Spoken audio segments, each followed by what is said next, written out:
Thailand Cambodia সীমান্তে লড়াই চলছেই, বেড়েছে প্রাণহানি, সরিয়ে নেওয়া হয়েছে দুদেশের লাখো বাসিন্দা, সংঘাত বন্ধের আহ্বান জাতিসংঘের।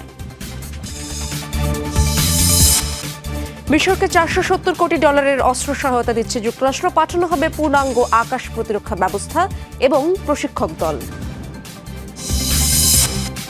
ভারতের কর্ণাটকে মন্দির চত্বরে গণকবরকে ঘিরে তোলপাড়, প্রভাবশালীদের বিরুদ্ধে যৌন নির্যাতন ও হত্যার অভিযোগ, অনলাইন থেকে তথ্য সরানোর নির্দেশ আদালতের। সীমান্ত এলাকার নিয়ন্ত্রণ নেয়াকে কেন্দ্র করে থাই এবং কম্বোডিয়ান বাহিনীর মধ্যে চলছে তুমুল লড়াই। দুপক্ষের সংঘর্ষে এখন পর্যন্ত 16 জন নিহত হয়েছেন, এলাকা ছেড়েছেন লক্ষাধিক মানুষ। শুক্রবার সকাল থেকে কম্বোডিয়ান বাহিনীর অবস্থান লক্ষ্য করে কামান থেকে গোলাবর্ষণ করে থাই সেনারা। অন্যদিকে রকেট এবং স্বল্প পাল্লার মিসাইল ছুড়ে পাল্টা জবাব দিচ্ছে কম্বোডিয়ান সেনারাও। এই অবস্থায় দ্রুত সংঘাত বন্ধের আহ্বান জানিয়েছে জাতিসংঘ সহ বিভিন্ন দেশ এবং সংস্থা। কম্বোডিয়ার সামরিক বাহিনীর অবস্থান লক্ষ্য করে চলছে থাই সেনাদের মুহুর্মুহু গোলাবর্ষণ। সকাল থেকে সীমান্তের অপর অংশ লক্ষ্য করে গোলাবর্ষণ শুরু করে থাই সেনারা। পাশাপাশি কম্বোডিয়ান সেনাদের বিভিন্ন ঘাঁটিতে চলছে ড্রোন হামলাও। অন্যদিকে থাই সেনাদের অবস্থান লক্ষ্য করে BM-21 রকেট ছোড়ে কম্বোডিয়ান বাহিনী। বৃহস্পতিবার থেকে শুরু হওয়া সংঘাতের পরিধি সময়ের সাথে সাথে আরো বাড়ছে। ব্যাংককের অভিযোগ, হামলায় নোম্যান্সল্যান্ডে মাইন ব্যবহার করছে কম্বোডিয়ান বাহিনী, আর নমপেনের দাবি ক্লাস্টার বোমা ব্যবহার করছে থাই সেনারা। এদিকে পাল্টাপাল্টি হামলার মুখে থাইল্যান্ডের 4 প্রদেশ থেকে 1 লাখের বেশি মানুষকে সরিয়ে নেওয়া হয়েছে। অন্যদিকে কম্বোডিয়ান সীমান্ত থেকে সরানো হয়েছে প্রায় 20,000 বাসিন্দাকে। 24 জুলাই রাত থেকে কামানের গোলাবর্ষণ শুরু করে কম্বোডিয়ান বাহিনী। ভোর পর্যন্ত চলতে থাকে এই হামলা। বেসামরিক অবস্থান এবং ঘরবাড়ি লক্ষ্য করে হামলা চালায় তারা। আমাদের 8টি স্থানে হামলা করা হয়েছে, যার মধ্যে একাধিক টেম্পলও রয়েছে। F-16 বিমান থেকে বোমা হামলা করা হয়েছে। এ অবস্থায় দুপক্ষকে দ্রুততম সময়ের মধ্যে সংঘাত বন্ধের আহ্বান জানিয়েছে জাতিসংঘ, আসিয়ান সহ বিভিন্ন সংস্থা এবং দেশ। দুটি দেশই চীনের ঘনিষ্ঠ মিত্র, এর পাশাপাশি তারা আসিয়ানেরও সদস্য। আমরা আশা করছি শিগগিরই দেশ দুটি সংঘাত বন্ধে সম্মত হবে। বিবাদের শুরু গেল 16 জুলাই থেকে। সীমান্তে মাইন বিস্ফোরণে আহত হন বেশ কয়েকজন থাই সেনা। ব্যাংককের দাবি, সীমান্ত এলাকায় মাইন পুঁতে রেখেছে কম্বোডিয়ান সেনারা। সেই অভিযোগে হামলা করা হয় কম্বোডিয়ায়। এরপর থেকে সংঘর্ষ চলছে দুই দেশের বাহিনীর মধ্যে। মীর মুশফিকা হাসান, যমুনা নিউজ।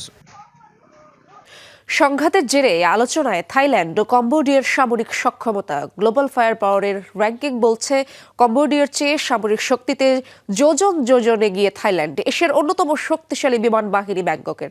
তাদের ভান্ডারে রয়েছে 28টি F-16 ফাইটার জেট, অথচ নমপেনের কাছে নেই কোনো যুদ্ধ বিমানই। প্রতি বছর সামরিক খাতে কম্বোডিয়ার তুলনায় কয়েক গুণ বেশি অর্থ খরচ করে থাইল্যান্ড।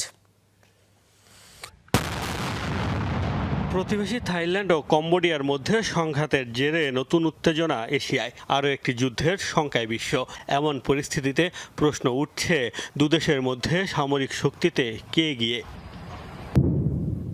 গ্লোবাল ফায়ার পাওয়ারের র্যাঙ্কিংয়ের তথ্য মতে সামরিক শক্তিতে স্পষ্ট ব্যবধানে এগিয়ে থাইল্যান্ড।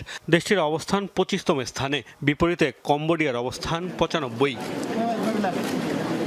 লন্ডন ভিত্তিক গবেষণা সংস্থা ইন্টারন্যাশনাল ইনস্টিটিউট ফর স্ট্র্যাটেজিক স্টাডিজের তথ্য বলছে, 2024 সালে সামরিক খাতে $573 কোটি খরচ করেছে ব্যাংকক, আর এই খাতে নমপেনের বাজেট ছিল $130 কোটি। কম্বোডিয়ার সামরিক বাহিনীতে মোট সদস্য 1,20,000-এর কিছু বেশি, আর থাইল্যান্ডের সামরিক সদস্য সংখ্যা প্রায় 2.5 লাখ। এশিয়ার শক্তিশালী দেশগুলোর তালিকায় অন্যতম থাইল্যান্ডের আর্টিলারি ও আর্মার ডিভিশন। দেশটির সমর ভাণ্ডারে রয়েছে 400টি ট্যাঙ্ক, 200 সাঁজোয়া যান এবং 2600 কামান। অন্যদিকে কম্বোডিয়ার ট্যাঙ্ক রয়েছে 200, আর কামানের সংখ্যা এর দ্বিগুণ। এশিয়ার অন্যতম শক্তিশালী বিমান বাহিনী হিসেবে বিবেচনা করা হয় থাইল্যান্ডের বিমান বাহিনীকে। দেশটির কাছে 28টি F-16 ও 11টি সুইডিশ গ্রিপেন যুদ্ধবিমান সহ শতাধিক সামরিক বিমান রয়েছে। তার বিপরীতে একেবারেই দুর্বল কম্বোডিয়ার বিমান বাহিনী। দেশটির কাছে নেই কোনো যুদ্ধবিমান, রয়েছে হাতে গোনা কয়েকটি পরিবহন বিমান এবং সামরিক হেলিকপ্টার। থাইল্যান্ডের নৌবাহিনীও বেশ শক্তিশালী। একটি বিমানবাহী রণতরী, 7টি ফ্রিগেট ও 68টি টহল জাহাজ রয়েছে তাদের কাছে। কম্বোডিয়ার কাছে আছে 13টি টহল জাহাজ। মোস্তফা মাহমুদ, যমুনা নিউজ। গাজায় যুদ্ধবিরতির আলোচনা থেকে সরে দাঁড়ালো যুক্তরাষ্ট্র। বৃহস্পতিবার এক বিবৃতিতে এই ঘোষণা দিয়েছেন মার্কিন প্রেসিডেন্টের মধ্যপ্রাচ্য বিষয়ক বিশেষ প্রতিনিধি স্টিভ উইটকফ। তার অভিযোগ, যুদ্ধবিরতিতে পৌঁছানোর আগ্রহ নেই হামাসের। এ সময় তিনি বিকল্প উপায়ে ইসরায়েলি জিম্মিদের ফিরিয়ে আনার হুঁশিয়ারি দিয়েছেন।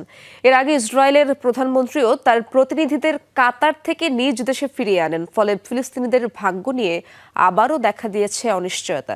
এদিকে যুদ্ধবিরতি চুক্তি না হওয়ার পেছনে ইসরায়েলকে দায়ী করে আসছে হামাস।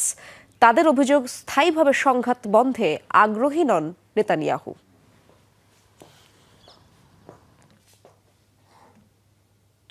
দীর্ঘ 25 বছর পর আবারও মুখোমুখি আলোচনায় বসল ইসরায়েল ও সিরিয়া। বৃহস্পতিবার প্যারিসে বৈঠকে বসে জেরুজালেম ও দামেস্কের প্রতিনিধিরা। আলোচনায় আরও অংশ নেন সিরিয়ায় নিযুক্ত যুক্তরাষ্ট্রের বিশেষ প্রতিনিধি টম ব্যারাক। বৈঠক শেষে সোশ্যাল হ্যান্ডেল এক্সে মার্কিন বিশেষ প্রতিনিধি জানান, দুপক্ষের মাঝে উত্তেজনা কমানোর লক্ষ্যেই এই আলোচনার আয়োজন, যা অর্জিত হয়েছে সফলভাবেই। তবে এই বৈঠকের বিষয়ে এখনো কোনো মন্তব্য করেনি সিরিয়া কিংবা ইসরায়েলের প্রতিনিধিরা। সিরিয়ার পক্ষ থেকে পররাষ্ট্রমন্ত্রী আসাদ আল শাইবানি ও ইসরায়েলের পক্ষ থেকে মন্ত্রিসভার সদস্য রন ডারমার অংশ নেয় এই আলোচনায়। মিশরের কাছে আকাশ প্রতিরক্ষা ব্যবস্থার একটি পূর্ণাঙ্গ প্যাকেজ বিক্রি করতে যাচ্ছে যুক্তরাষ্ট্র। বৃহস্পতিবার এ সংক্রান্ত একটি চুক্তি অনুমোদনের ঘোষণা দেয় মার্কিন প্রতিরক্ষা দপ্তর পেন্টাগন। এই প্যাকেজে থাকবে $4.7 বিলিয়ন উন্নত প্রযুক্তির নানা সমরাস্ত্র। এছাড়াও মাঠ পর্যায়ের প্রশিক্ষণ প্রদানে যুক্তরাষ্ট্রের পক্ষ থেকে মিশরে পাঠানো হবে একটি টিম।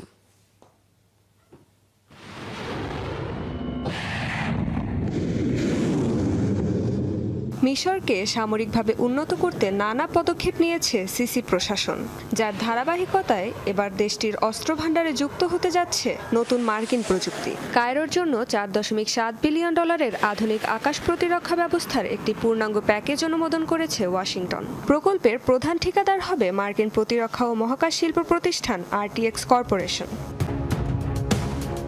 এই প্যাকেজে থাকছে 4টি উচ্চ ক্ষমতা সম্পন্ন সেন্টিনাইল রাডার সিস্টেম, সহায়ক ক্ষেপণাস্ত্র এবং ডজনখানেক গাইডেন্স ইউনিট। এছাড়া চুক্তিটি কার্যকর হলে কমপক্ষে 26 জন মার্কিন সরকারি কর্মকর্তা এবং 34 জন কন্ট্রাক্টর দীর্ঘ সময় অবস্থান করবেন মিশরে। প্রশিক্ষণ ও প্রযুক্তিগত সহায়তা প্রদান করবে দলটি। বৃহস্পতিবার এক বিবৃতিতে চুক্তির কথা নিশ্চিত করেছে পেন্টাগন। জানিয়েছে, মিশরের কাছে একটি সম্ভাব্য ভূমি থেকে আকাশে উৎক্ষেপণযোগ্য ক্ষেপণাস্ত্র ব্যবস্থা NASAMS বিক্রির পরিকল্পনা রয়েছে, যা যৌথভাবে তৈরি করেছে যুক্তরাষ্ট্র ও নরওয়ে। শত্রুপক্ষের বিমান, ড্রোন এবং ক্রুজ মিসাইল প্রতিরোধে ব্যবহৃত হয় এ সিস্টেম।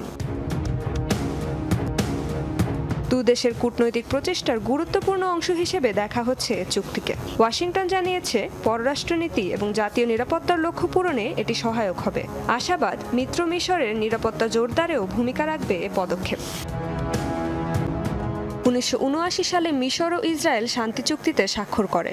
এরপর থেকে নিয়মিত কায়রোকে প্রতিরক্ষা সহায়তা দিয়ে আসছে ওয়াশিংটন।